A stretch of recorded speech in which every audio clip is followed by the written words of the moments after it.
Assalamualaikum warahmatullahi wabarakatuh. Saya di sini Hego Prayor dari kelompok Technovision untuk topik ke-7 dan 8. Topik ke-7 yaitu membahas tentang evaluasi pasca produksi multimedia storytelling.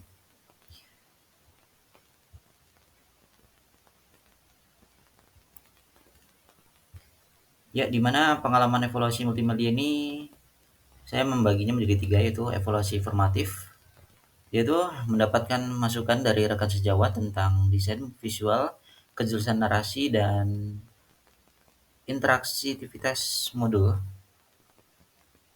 Yang kedua itu uji coba terbatas, di mana saya melakukan uji coba kepada beberapa siswa untuk mendapatkan umpan balik terkait dari modul dan media pembelajaran digital yang saya gunakan. Kemudian hasil evaluasi sumatifnya yaitu menggunakan analisis data, hasil belajar siswa yang melalui kuis dan survei tingkat kepuasan.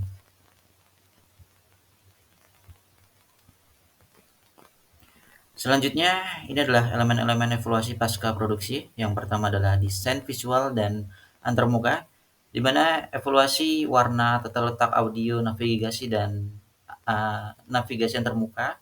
Yang kedua yaitu tentang kejelasan konten dan narasi, di mana adanya evaluasi kejelasan narasi dan kesesuaian dengan tingkat pemahaman siswa. Kemudian yang ketiga ada interaktivitas, di mana evaluasi keterlibatan siswa dalam elemen interaktif seperti kuis dan simulasi. Dan yang terakhir, yang selanjutnya ada kesesuaian dengan tujuan pembelajaran, yaitu di mana kita melakukan evaluasi setiap evaluasi setiap bagian multimedia yang mendukung pencapaian kompetensi yang diharapkan. Dan yang terakhir itu dampak pada hasil belajar. Contohnya analisis hasil belajar siswa melalui tes dan tugas ya, untuk mengevaluasi apakah materi multimedia yang digunakan itu sudah meningkatkan pemahaman siswa. Jika dinilai rata-rata siswa rendah, materi yang saya gunakan tentunya perlu perbaikan dan penyesuaian.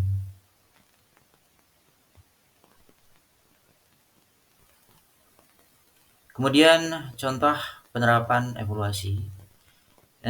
Di sini ada beberapa contoh, yaitu desain visual, kemudian ada kejelasan konten, dan yang ketiga ada interaktivitas.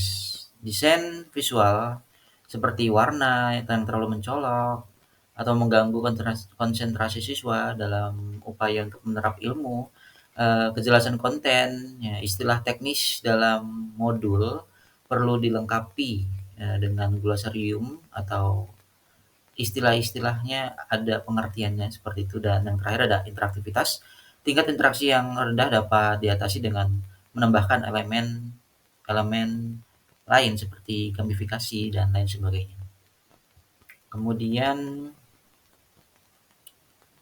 pentingnya evaluasi secara berkelanjutan, yaitu di sini saya menggunakan 3 poin. Yang pertama evaluasi awal, yaitu di mana kita mengidentifikasi kebutuhan dan tujuan pembelajaran yang akan disampaikan. Kemudian evaluasi selama proses, yaitu perbaikan dan penyesuaian terhadap berdasarkan umpan balik yang didapat setelah.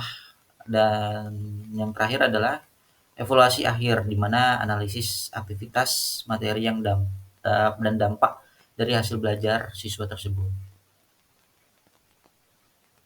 Kesimpulannya di sini evaluasi pasca produksi multimedia storytelling itu sangat penting untuk memastikan efektivitas materi pembelajaran digital yang kita gunakan.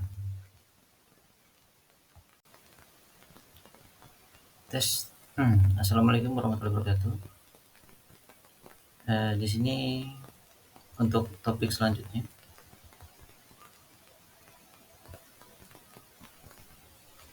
tentang metaverse ya.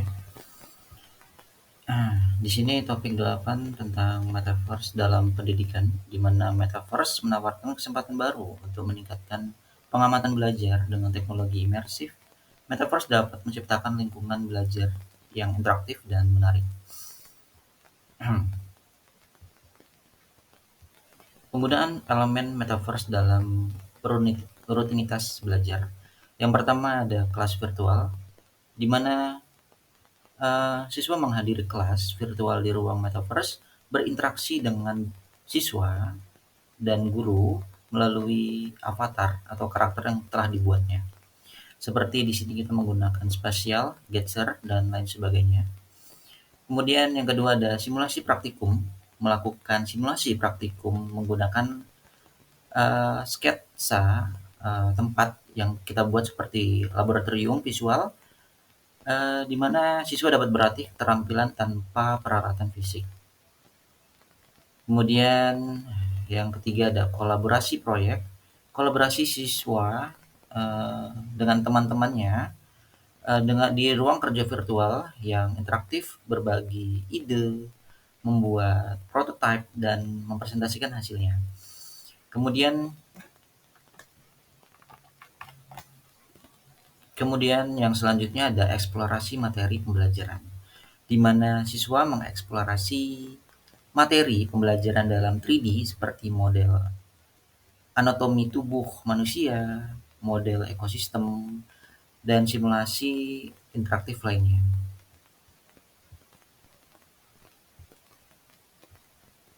Kemudian di sini adalah contoh penerapan metaverse dalam kurikulum. Di sini saya menggunakan mata pelajaran teknologi hasil perikanan. Kemudian penerapannya seperti apa? Penerapannya eh, kita membuat laboratorium virtual untuk simulasi kegiatan pengawetan ikan. Keuntungannya apa? Simulasi secara prosesnya kompleks, mengurangi risiko interaktif dan imersif, aksesibilitas dan kolaborasi. Selanjutnya di mana ada simulasi proses yang kompleks. Yang pertama ada sterilisasi, memahami dan mempraktikkan langkah-langkah sterilisasi dan tanpa peralatan fisik yang mahal di media pembelajaran teknologi hasil perikanan ini. Kemudian ada pengawetan, di mana kita beralih proses pengawetan dengan bahan kimia beresiko tinggi dan lingkungan yang aman. Kemudian pengepakan, siswa mempraktikkan langkah-langkah pengepakan proses hasil perikanan. Kemudian ada interaktif dan imersif. Yang pertama ada model 3D. Siswa berinteraksi dengan model 3D dari alat pengolahan seperti mesin pendingin atau alat sterilisasi.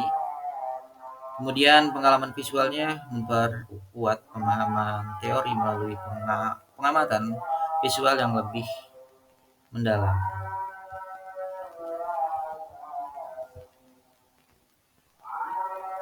Selanjutnya di sini adalah manfaat metaverse dalam pendidikan. Yang pertama adalah pengalaman belajar yang lebih menarik. Siswa menciptakan lingkungan belajar yang interaktif dan imersif. Dapat dilakukan dimanapun secara daring, yang penting ada koneksi antar internet. Kemudian yang kedua adalah meningkatkan kolaborasi, memfasilitasi kolaborasi antar siswa dengan guru. Yang ketiga adalah aksesibilitas yang lebih luas, di mana siswa membuka kesempatan belajar bagi siswa di berbagai lokasi, jauh maupun dekat ya, dimanapun bisa mengaksesnya. Kemudian yang terakhir adalah mendorong inovasi, membuka peluang baru untuk pengembangan metode pembelajaran yang lebih inovasi, yang terbaru. Kesimpulannya, di mana metaverse memiliki potensi besar untuk merevolusi pendidikan dengan memanfaatkan teknologi imersif. Metaverse dapat menciptakan pengalaman belajar yang lebih menarik, kolaboratif, dan aksesibel.